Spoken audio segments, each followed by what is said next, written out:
Hello friends, welcome back to GK Prince Academy. तो आज की इस वीडियो में हम बात करेंगे पंचायतों के वित्तीय स्रोत एवं कार्य योजना के बारे में, जो कि घटना चक्र के बुक से लिया गया है ग्राम पंचायत अधिकारी मेंस एग्जाम्स के लिए। इसका 2 चैप्टर हो चुका है, ये आज तीसरा चैप्टर होगा जिसमें हम देखने वाले हैं पंचायतों के वित्तीय स्रोत और कार्य योजना। ठीक है, जिन लोगों ने दूसरा दोनों चैप्टर नहीं देखा हो जाके चैनल पेज पर वहाँ से देख सकते हैं, या फिर मैं लिंक डिस्क्रिप्शन बॉक्स में दे दूँगा, वहाँ से देख सकते हैं।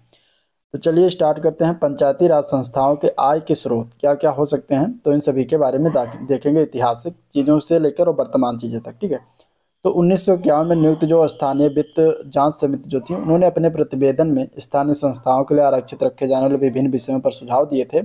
और इस समिति का मत था कि गृह कर, यानी कि घरों पर जो लगाया जाता है कर, आबाद भूमि पर कर जो लगाया जाता है, चूल्हा कर तथा सामान्य स्वच्छता एवं स्वास्थ्य संबंधी उपकर आदि को अनिवार्य घोषित किया जाए।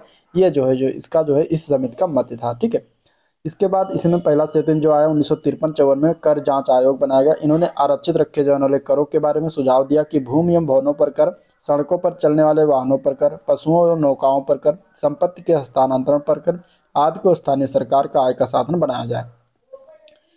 इस आयोग के बाद बलवंतराय मेहता समिति के 1957 ने भी अपने व्यापक सुझाव दिए। समिति का मत था कि पंचायती राज के तीनों अवयवों के आय के विभिन्न भिन्न स्रोत होने चाहिए। ग्राम पंचायत, पंचायत समिति और जिला परिषद के आय तथा उसकी एवं स्थिति एवं कार्य के क्षेत्र के अनुसार निर्धारित किए गए।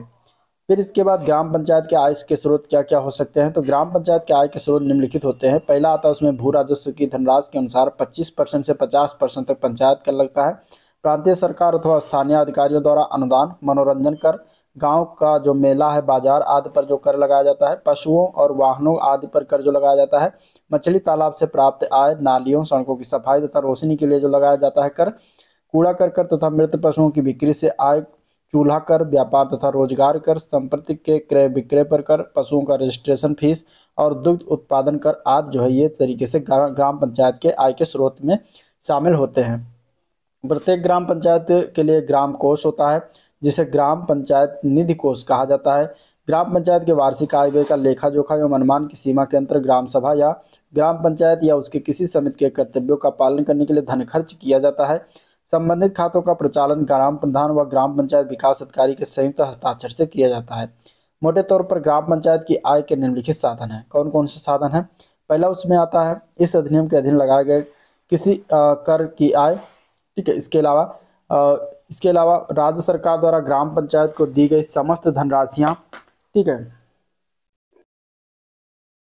ग्राम पंचायत को दी गई समस्त कर व धनराशियां होती हैं इसमें।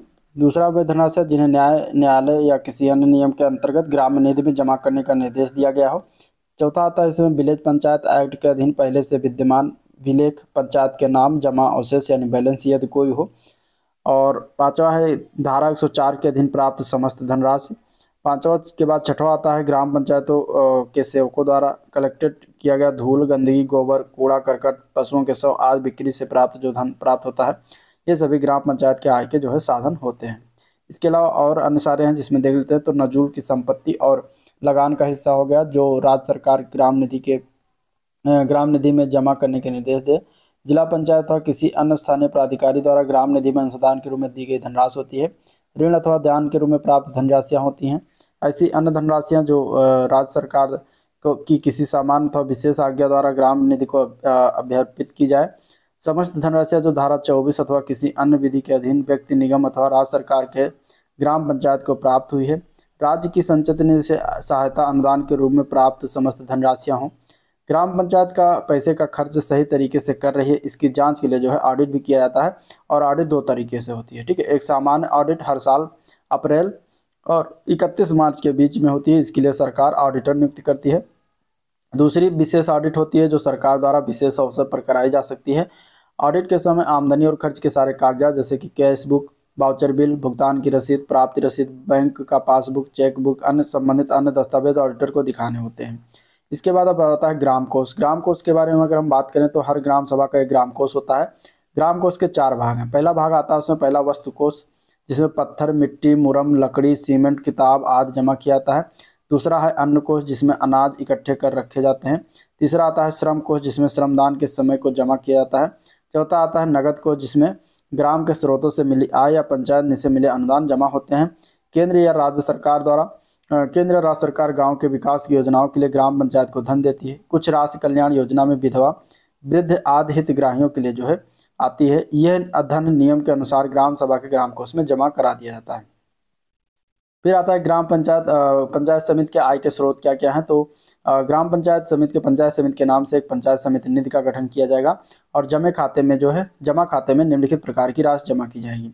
केंद्र एवं राज्य सरकार, जिला परिषद व स्थानीय प्राधिकरण द्वारा किए गए अंशदान एवं अनुदान, और इसके अलावा केंद्र व राज्य सरकार द्वारा स्वीकृत ऋण यदि कोई हो, अथवा पंचायत समिति द्वारा अपनी संपत्ति से उगाही राशि हो, अपने द्वारा उगाए गए पथकर, उपकर, उपशुल्क और शुल्क आदि होता है।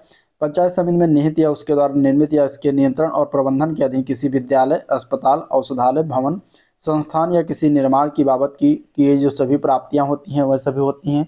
इसके अलावा उपहार और अंशदान के रूप में जो है प्राप्त सभी रकम और पंचायत समिति के पक्ष में किसी भी न्याय धर्मदाय से प्राप्त जो सभी आय होता है यह पंचायत समिति के आय के स्रोत होते हैं। इसके अलावा जुर्माना, अर्थदंड से वसूली गई राशि, पंचायत समिति द्वारा प्राप्त अन्य सभी राशियां सभी जो है पंचायत समिति के जो है आय के स्रोत होती हैं। प्रत्येक पंचायत समिति कुछ ऐसी रकम को अलग रखेगी और उसे प्रतिवर्ष अपने प्रशासनिक कार्यों पर खर्च करने के साथ साथ अपने पदाधिकारियों और कर्मचारियों के वेतन, भत्ता, भविष्य निधि तथा उपादान को भुगतान के लिए अपेक्षित खर्च को पूरा करने में करेगी। पंचायत समिति का संचित पंचायत समिति का निधि पंचायत समिति में निहित होगा और कोष के खाता में जमा राशि ऐसी अभिरक्षा में रखी जाएगी या उसका निवेश इस प्रकार किया जाएगा जैसा कि राज्य सरकार समय समय पर निर्देश दें। पंचायत समिति की निधि से भुगतान के लिए सभी आदेशों और चेकों पर कार्यपालक पदाधिकारी हस्ताक्षर होगा। पंचायत समिति वाहनों के रजिस्ट्रेशन पर जो किसी अन्य अधिनियम के अधीन निबंधित न हो, तीर्थस्थल, हाट, मेला में सफाई व्यवस्था के लिए शुल्क, जल शुल्क, विद्युत शुल्क तथा संपत्ति कर उक्त सभी प्रकार की आवासीय एवं वाणिज्यिक संपत्तियों पर कर आदि वसूली कर सकेगी। सरकार द्वारा नियमावली के गठन के बाद एवं अधिसूचित शुल्क फीस के आधार पर शुल्क वसूल कर सकेगी। पंचायत समिति विशिष्ट योजनाओं के निष्पादन हेतु राज्य सरकार की पूर्व स्वीकृति से बैंकों या अन्य वित्तीय संस्थाओं से ऋण ले सकेगी। प्रत्येक पंचायत समिति प्रत्येक वर्ष ऐसे समय और उस रीति से जैसे कि विहित की जाए अगले वित्तीय वर्ष के लिए सभी अपनी प्राप्तियों एवं वितरणों का बजट तैयार करेगी तथा बैठक में उपस्थित सदस्यों के बहुमत से पारित कराएगी और वैसी बैठक के लिए कुल सदस्यों के 50% से कम कोरम नहीं होगी।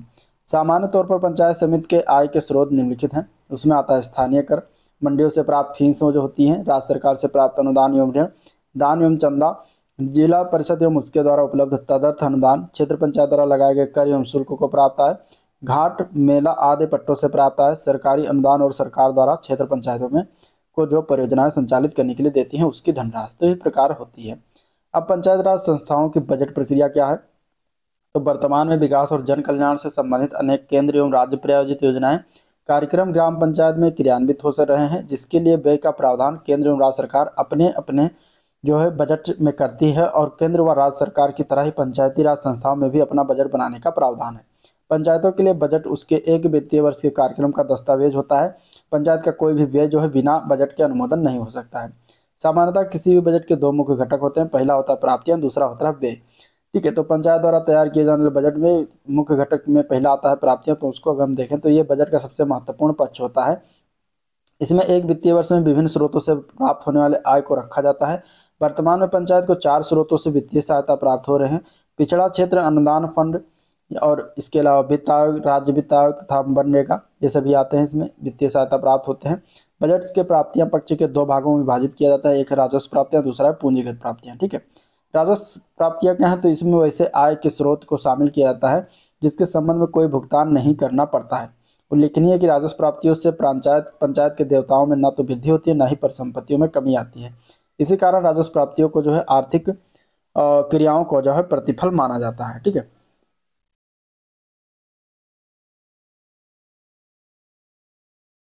इसके भी 2 भाग होते हैं, पहला है कर आय, पहला कर आय, दूसरा गैर कर आय है। कर आय में प्रत्यक्ष और अप्रत्यक्ष कर से प्राप्त आय को जो है प्रदर्शित किया जाता है, जबकि गैर कर आय में सेवाओं के बदले में लगाए गए कर एवं शुल्क को सम्मिलित किया जाता है। फिर आता है 73वां संविधान संशोधन के तहत ग्राम पंचायत को कर लगाने की शक्तियां दी गई हैं। पंचायत को होल्डिंग कर, संपत्ति कर जिसमें सभी आवासीय एवं वाणिज्यिक संपत्तियों पर कर आता है, व्यवसाय एवं व्यापार पर कर, जल कर है, प्रकाश शुल्क है, स्वच्छता शुल्क है आदि लगाने एवं वसूलने की शक्तियां दी गई हैं। लेकिन यह भी अधिनियमित किया गया है कि कर का निर्धारण सरकार द्वारा किया जाएगा।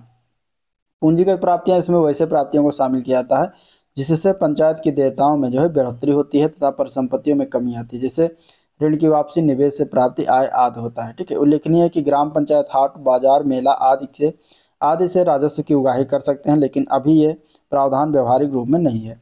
अब दूसरा आता है इसमें व्यय। व्यय का बात करें तो बजट का दूसरा प्रमुख पक्ष होता है।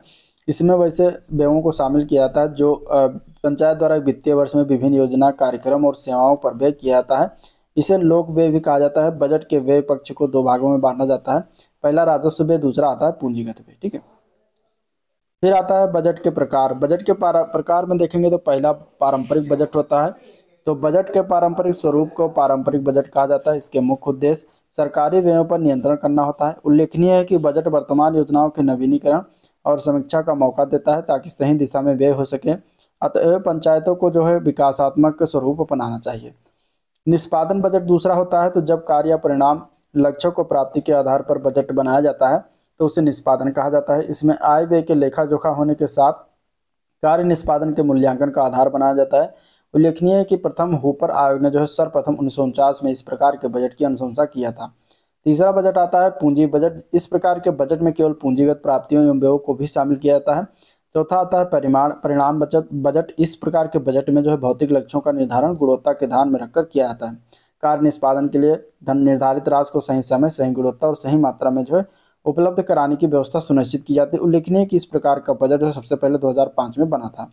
फिर आता है शून्य आधारित बजट। इस प्रकार के बजट में प्रस्तावित व्ययों के प्रत्येक मद को एक नई मद बनाकर प्रदर्शित करते हैं, अर्थात प्रत्येक मद को शून्य मानकर उसे मूल्यांकित किया जाता है तथा सभी योजनाओं एवं कार्यक्रमों का मूल्यांकन या समीक्षा गहनता से किया जाता है।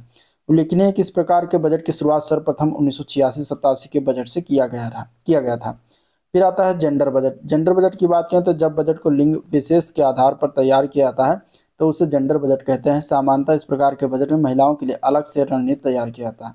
उनके विकास, कल्याण एवं सशक्तिकरण से संबंधित योजनाओं एवं कार्यक्रमों के लिए एक निश्चित धनराशि की व्यवस्था किया जाता है। फिर आता है राज्य वित्त आयोग। क्या होता है? उत्पत्ति एवं इसके महत्व के बारे में हम देखेंगे।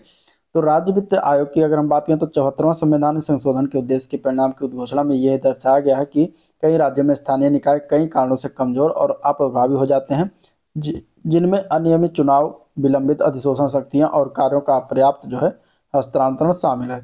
स्वतंत्र भारत के इतिहास में 73वां 74वां संविधान संशोधन पारित होना एक मील का पत्थर साबित हुआ था और इन संशोधनों के में स्थानीय निकायों के व्यापक संरचना और शक्तियों के अतिरिक्त चुनावी प्रक्रिया, वित्त व्यवस्था, योजना तंत्र से निपटने के व्यापक प्रावधान इत्यादि शामिल किए गए। ठीक है, तो इन संशोधनों के महत्वपूर्ण पहलू में स्थानीय वित्त आयोग जो है संबंधित होता है और उसको हम इस प्रकार देखेंगे। ठीक है, संविधान का जो 73वां 74वां संविधान संशोधन नियम था उसका अनुच्छेद 243I और 243Y के तहत जो है राज्य वित्त आयोग के गठन का प्रावधान किया गया है। 1993 के बाद राज्य प्रत्येक 5 वर्ष के पश्चात स्थानीय निकायों के लिए राज्य वित्त आयोग का गठन कर रहे हैं।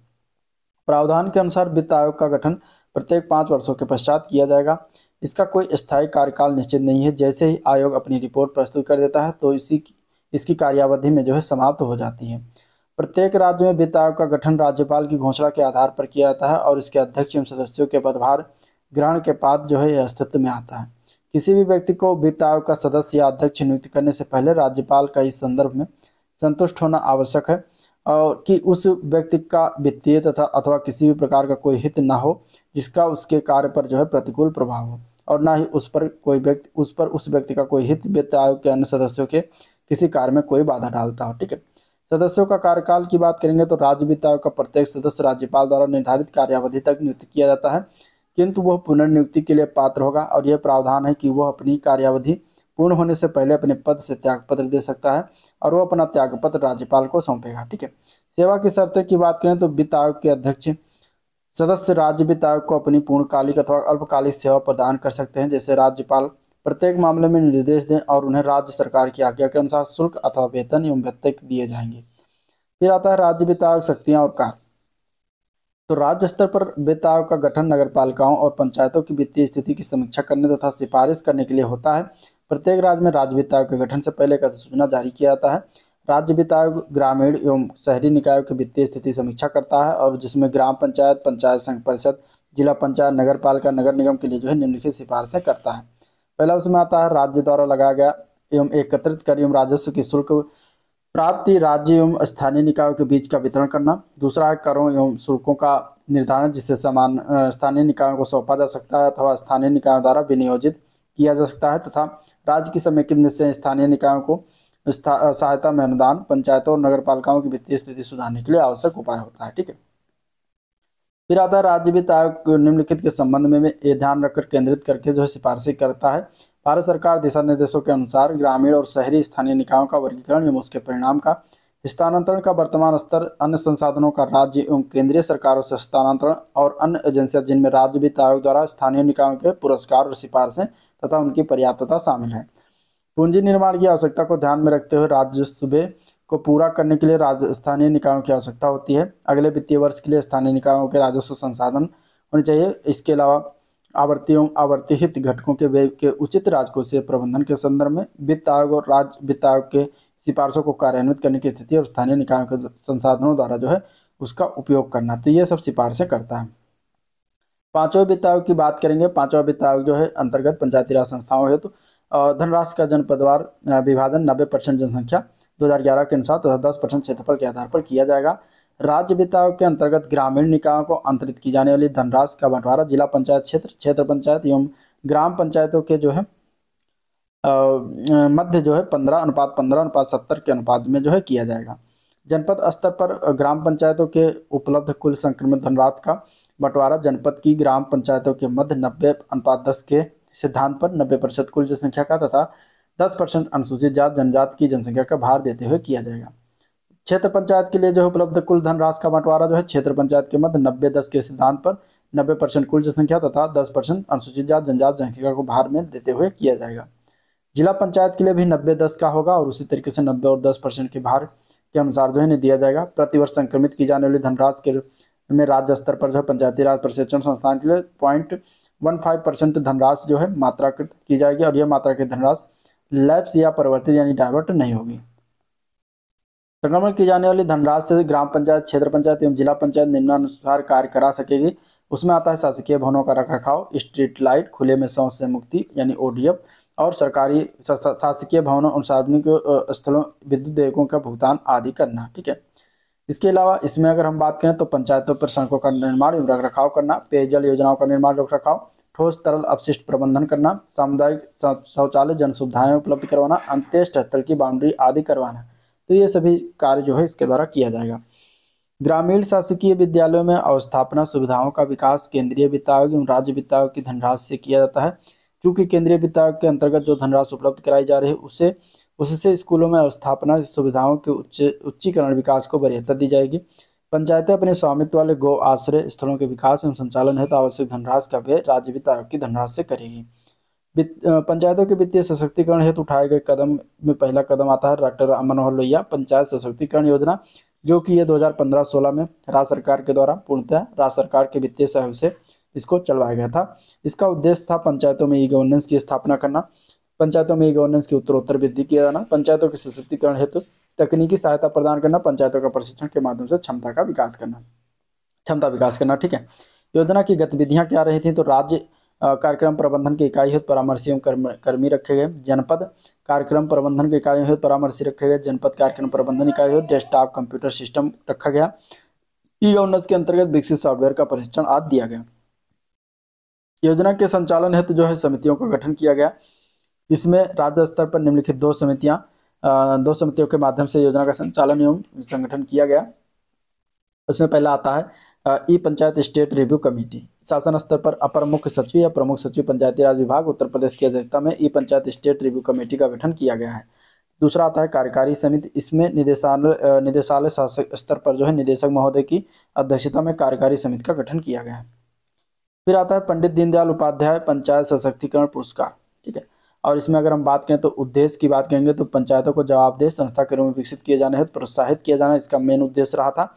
इसके अलावा पंचायतों को अधिनियम एवं नियमित के अनुसार कार्यवाही करने हेतु प्रोत्साहित किया जाना उद्देश्य रहा था।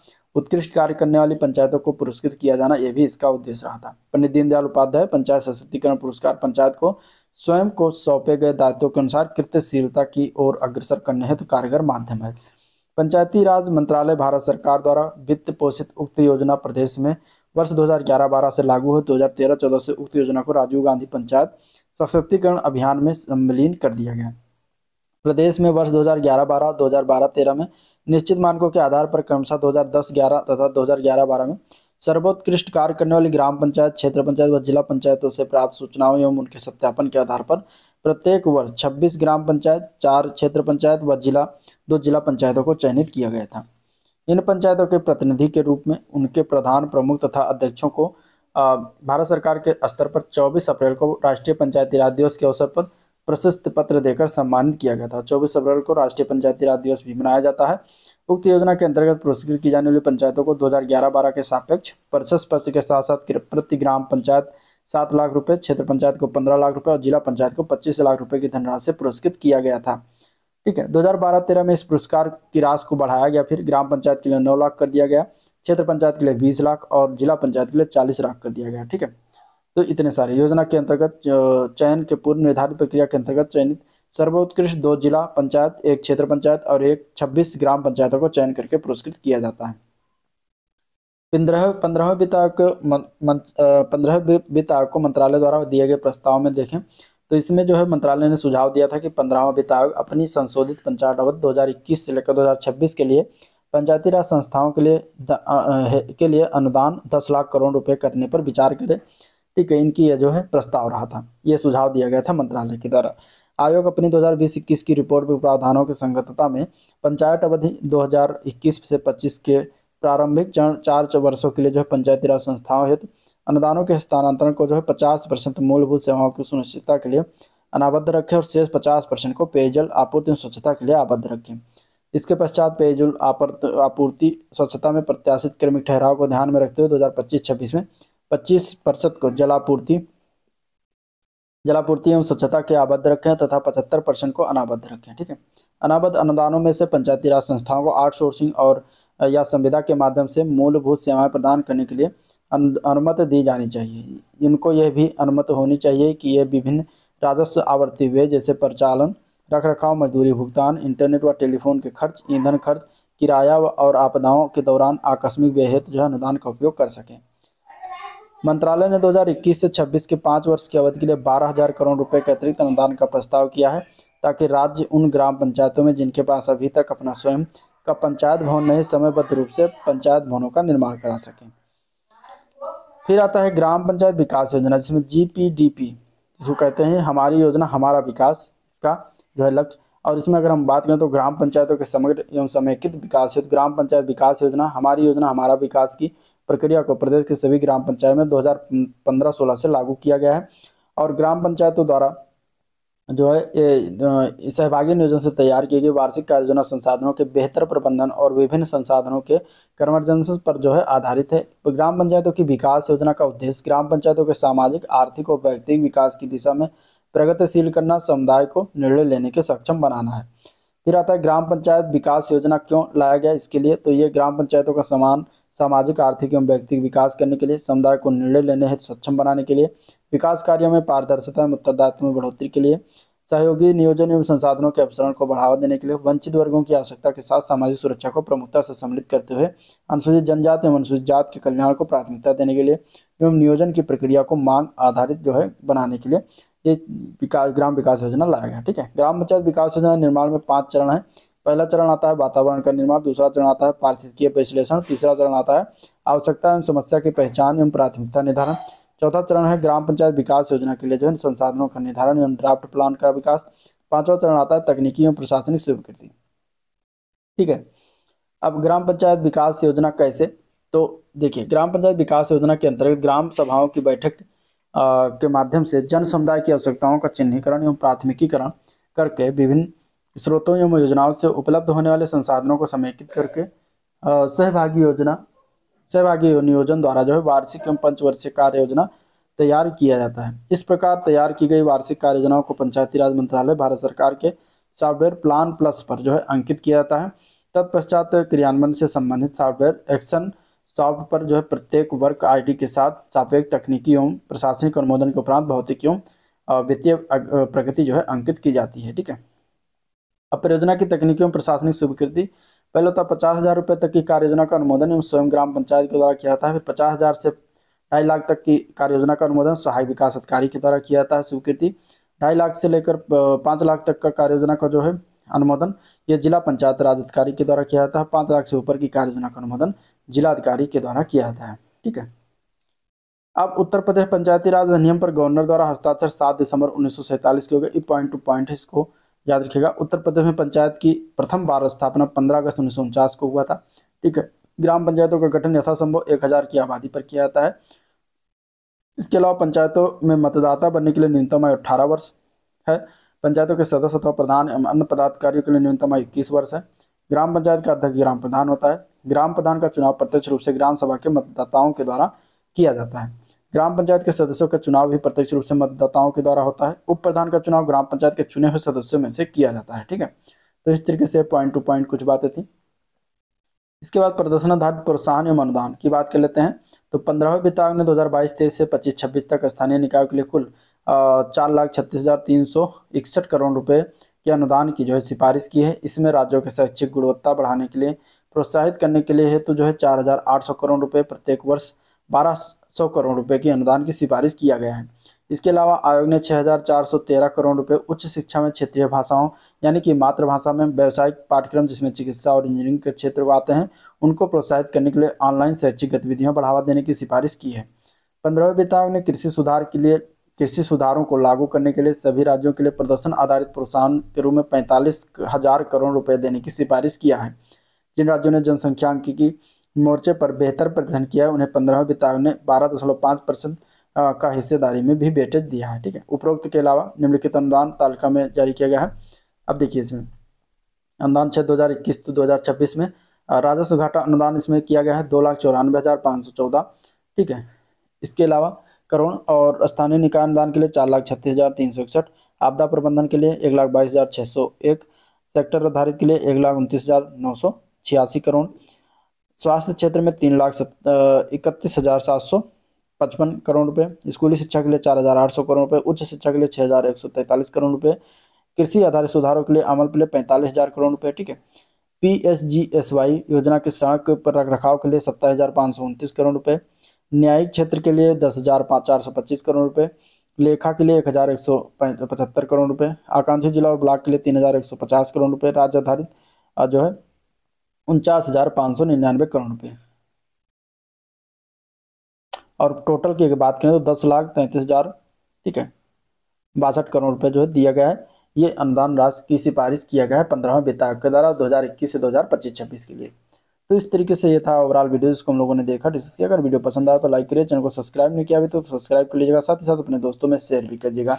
अगला जो वीडियो होगा वो अगला चैप्टर होगा, चैप्टर नंबर 4, जिसमें हम देखेंगे पंचायती राज व्यवस्था को सशक्त करने के उपाय। बहुत इंपॉर्टेंट चैप्टर है तो उसको देखना मत भूलिएगा। आज का वीडियो में प्रिंट करते हैं, मिलते हैं नेक्स्ट वीडियो में, तब तक के लिए थैंक यू।